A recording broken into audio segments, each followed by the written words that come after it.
These cars might be track-focused, but come on, you've shelled out over 140 grand. You'd want to drive them on the road as well. So now we want to find out how civilized they are as everyday companions. First, the Nissan. So this is the Nismo version, which is obviously the performance arm of Nissan. Yep. It's been around now for 34 years. Check you out with your research. Yeah, I'm a geek. But, you know, it's nearly twice as much money as the standard GTR. Are you getting twice as much stuff, apart from a Nismo badge? Right. Okay, it's got upgraded suspension. It hasn't got carbon brakes. And don't expect loads more power, just 30 horsepower as it happens. And although there's loads of carbon fibre, that only saves 27 kilos. In fact, the top speed is identical at 196 miles an hour. Where else does the 70k come from? You know, 150 grand for a car, it's got to be super special. And this just isn't.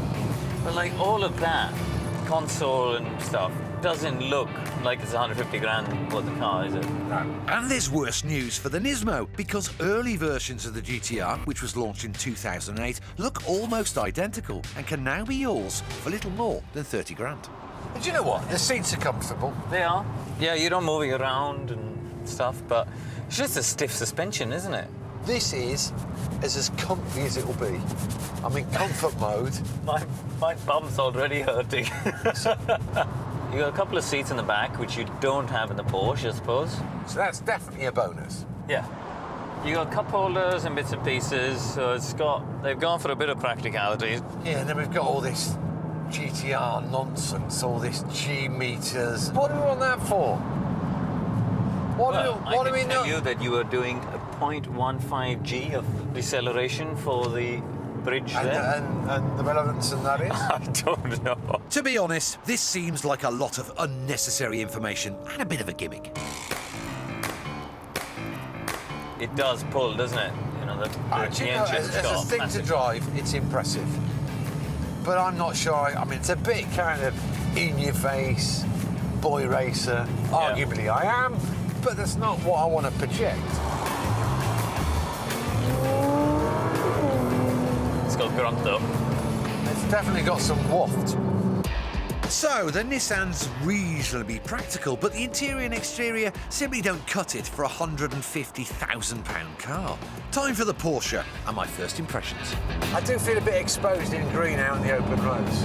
Feel a bit, Yeah. It's me! We're definitely announcing our arrival, aren't we? I mean, the green seatbelt is just one step too far, isn't it?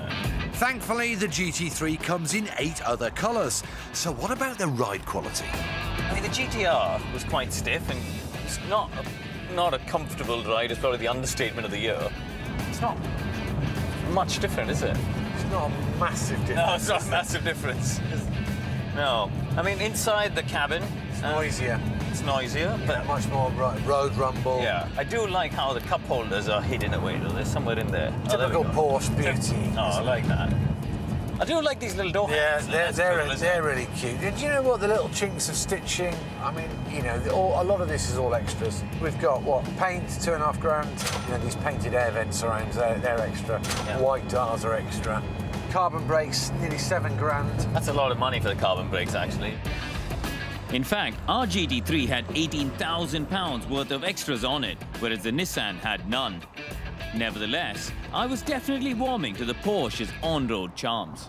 I mean, we're ticking along here. We're doing, you know, 50 miles an hour. It's 2,000 RPM. It's shifted up into 7th gear, and I feel like I could just try this every day. Like, the seat's comfy, you know, on the little cambers and sort of undulations. It really follows the road. In fact, the ride quality of the Porsche is about the same as the Nissan. However, they are miles apart when it comes to second-hand prices. If you take a 10-year-old version of this, the 997 version of the GTR RS, they're selling for more now than they cost back in the day. You'd have to spend 110 grand to buy one. Which is amazing. They all hold their value. And go that way. And go up. You're not going to get that with a Nissan. No. Do you know what? A bit of car envy was creeping in by now. You know, later when we get to drive, I've obviously got to drive the Nissan, then you're going to... Can I have... No. No.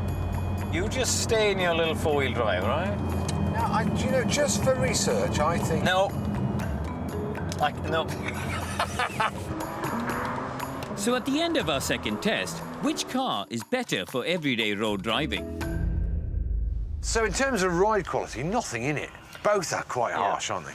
Yeah, I mean, they're both built for the track and just not really for bumpy roads. But I think in terms of interiors, this one's a clear winner, isn't it? Just the quality, I thought, of the dash and all those bits and pieces inside, just a step up for the same money. Feels special.